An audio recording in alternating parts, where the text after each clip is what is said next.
Hey, what's up, everybody? This is Mark from Solar Games, and today we're going to do a quick channel update slash like Patreon update type of thing situation here. Basically, overall, like I, you know, the funny thing is, I make this video about Rudy getting sick and all that stuff, and not even making fun of him getting sick, just talking about it, and then I literally get sick probably like 2 days after or whatever. So I've been kind of out of it for about a week, and of course now I'm finally back. I want to get the message out there. Mostly, I think today's video we're mostly just going to do a quick patron update, January special update for the patrons, so that other people also, if you want to sign up for the Patreon, I do have one available.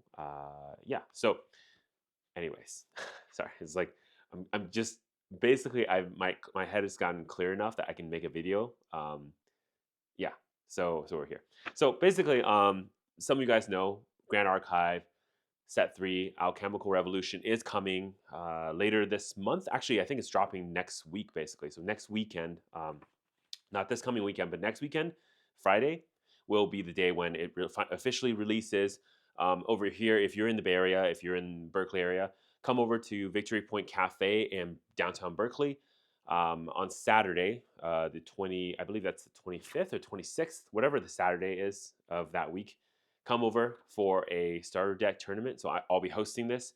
Idea here is that everyone's kind of starting on an even playing field. We feel like every set, especially in the beginning, it's kind of nice to make a very, I don't know, friendly for new player type of event for everyone to show up to play, to hang out, to like get to know the cards, and see some awesome polls. And of course, like it's $20 for, and what's included is a starter deck of your choice of whatever starter deck. Plus, we're gonna give like, of course, prize support. There's gonna be a mini tournament, and also a free drink from the cafe. So whether it be coffee, tea, alcohol, that's all available for $20. It's a pretty good deal, I would say. So come on by, hang out, and then just chill with us, play some Grand Archive Set 3. We will have all the Set 3 starter decks, of course. First come, first serve. There will be a limit. If everyone, for example, comes over, picks Arizona, we're going to run out, but we should have enough for everyone to pick whatever they want. Plus, we will also have DOA starter decks. So I've been told by the devs that the power level is about the same, meaning you should be able to, for example, take a Lorraine deck from DOA and then play against a Tonerus deck, Tony deck, Tonerus deck, and it should be fine, right? So that's what I'm hearing. I don't know. I didn't play test this to make sure it's correct.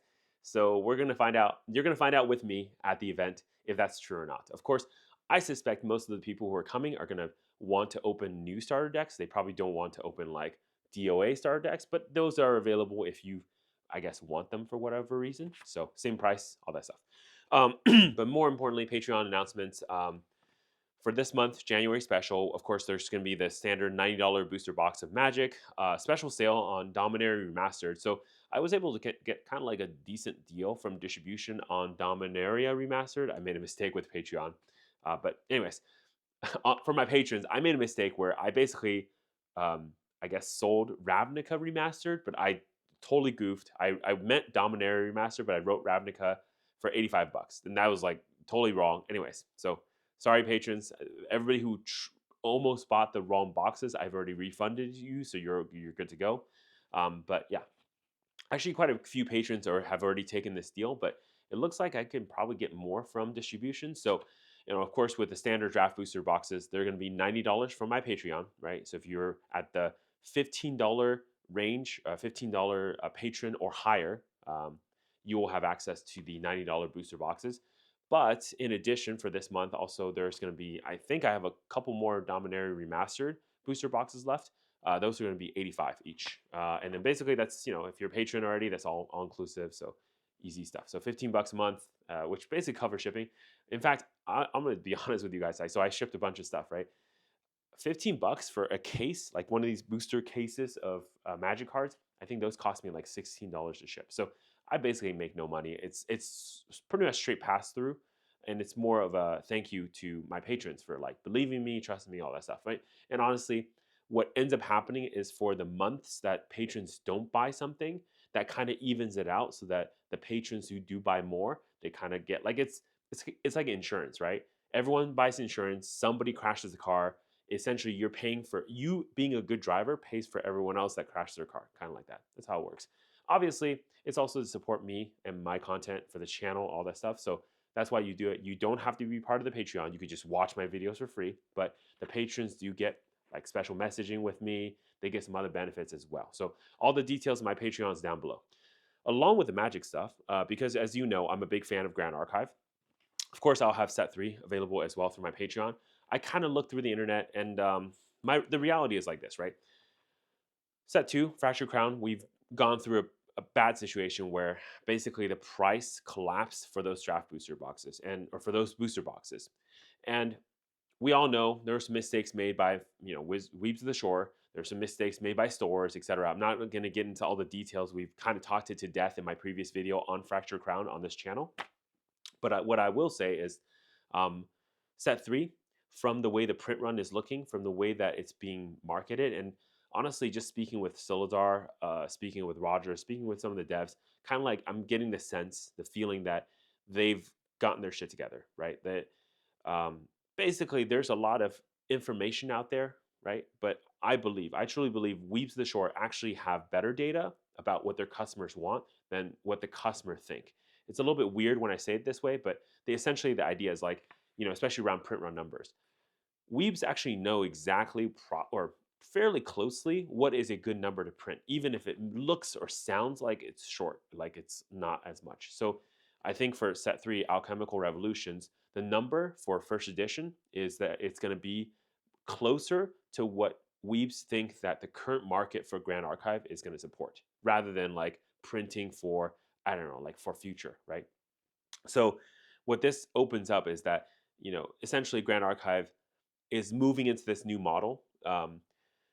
The first edition model, as we know it, is over, right? So the whole idea of like there's being first edition and then Ultra edition, that's not going to be true anymore, basically. Now, there still may be called Ultra editions, but I'm going to be honest, for the people who don't, who may not know what this looks like or are coming from Magic, for example, a good, easy way to understand this is that imagine the Ultra edition being more like potentially even like a core set, or potentially being like a remaster set or a master set, right? Where you take some of the cards that were key from, let's say, Alchemical Revolutions, and them being reprinted in a new set later on. So there will be reprints, of course. That's how Grand Archive works. But some of the super collectible stuff are not going to be reprinted, so that's going to be locked. In addition, there's some specific foils that won't be reprinted as well. Overall, what it's looking like for first edition for the print wave, the total is going to be 27K, right? So 27K total units printed.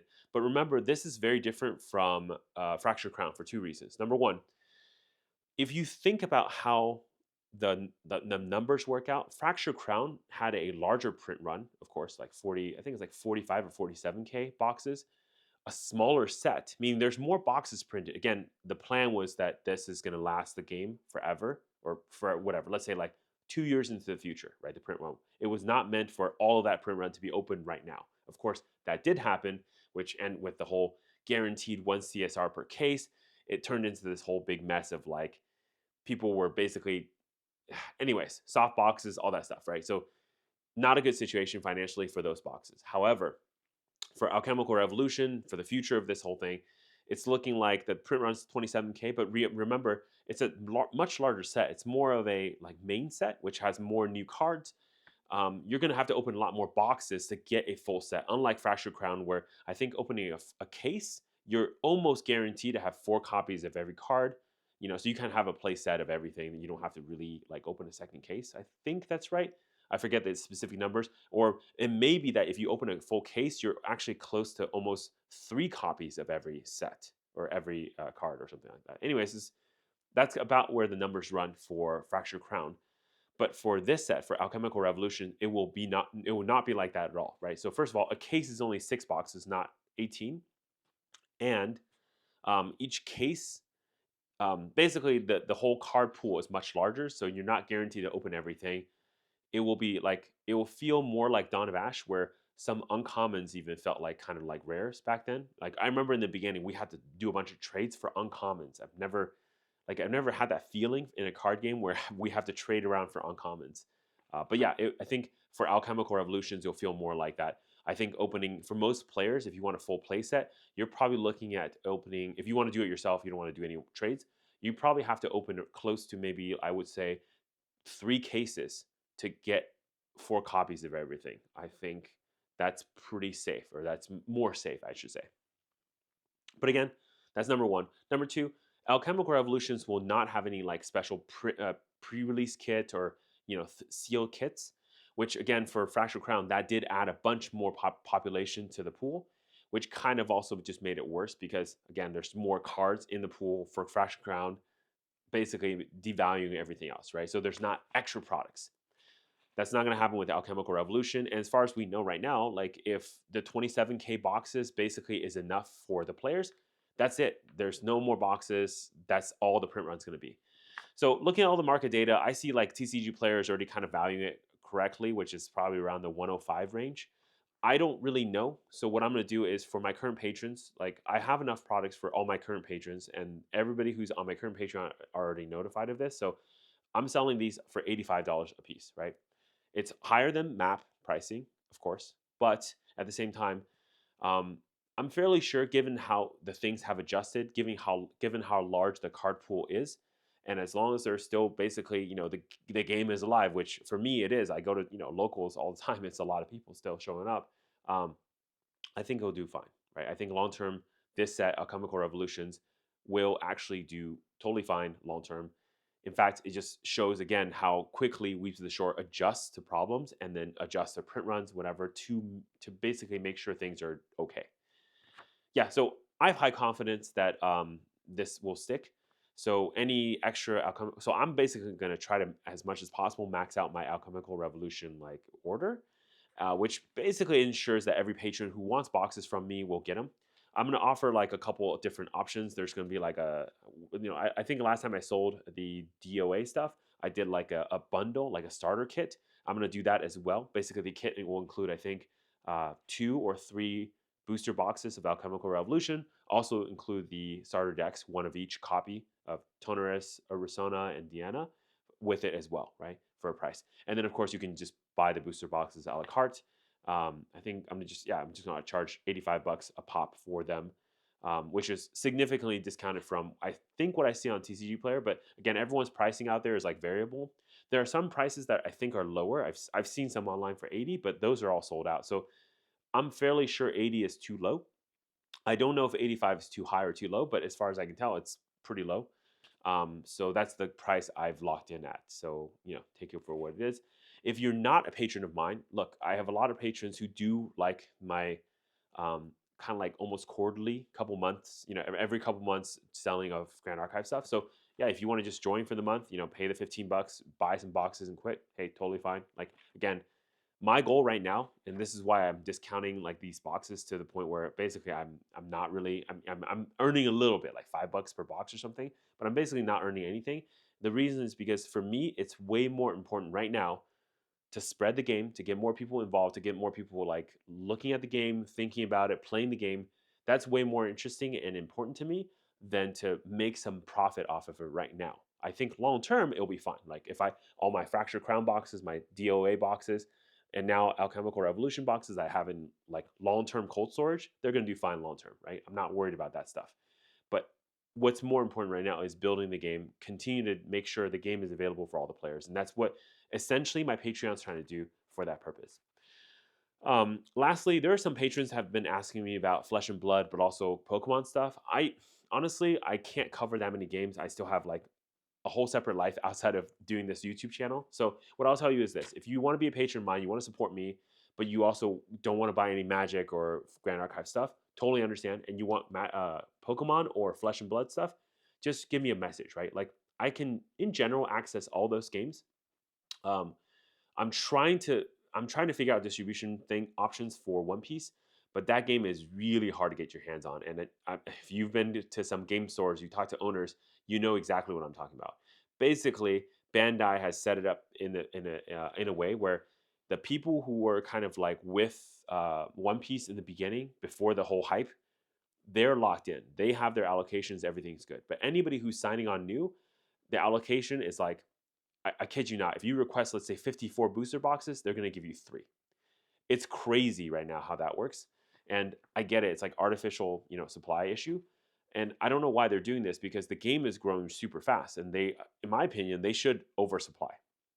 And I don't mean like print it oblivion, right? Not a million boxes, but maybe consider doubling your print run because I think the game can handle it with the growth that it's seeing. So that's what I'll say.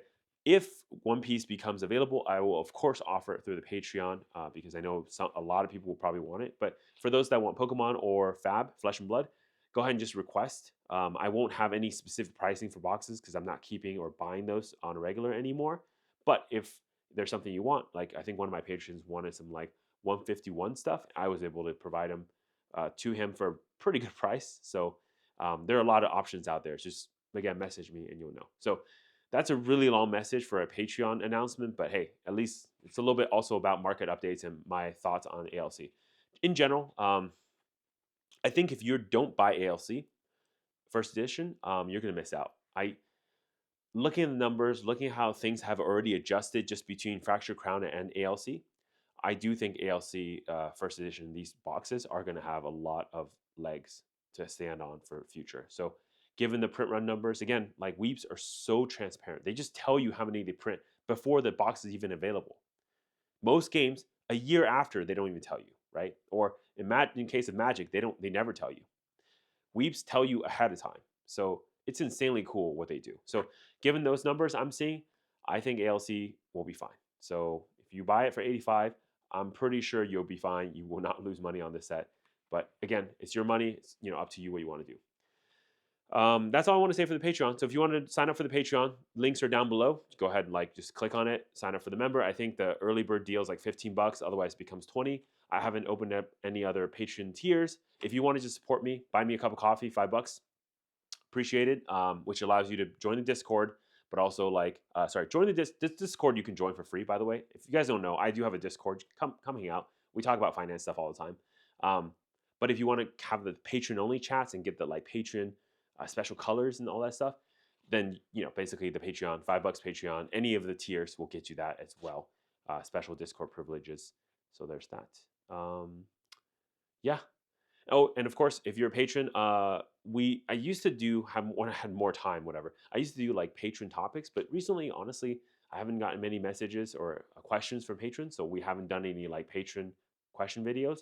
But I suspect as we get more people asking questions, we're going to do more patron videos too. So if you want to be one of the people who ask me a question and have me answer it here, you can sign up for the Patreon, send me a question. If I think the question is pretty decent, hey, I'll just cover it over on a video. Otherwise, sometimes I just respond directly through DM. So there's that. Anyways, that's going to do for me for today. Mark SolarGames. I'm going to cut it off before my voice starts dying and drink some water or something, tea or something. So see you guys later. Stay classy.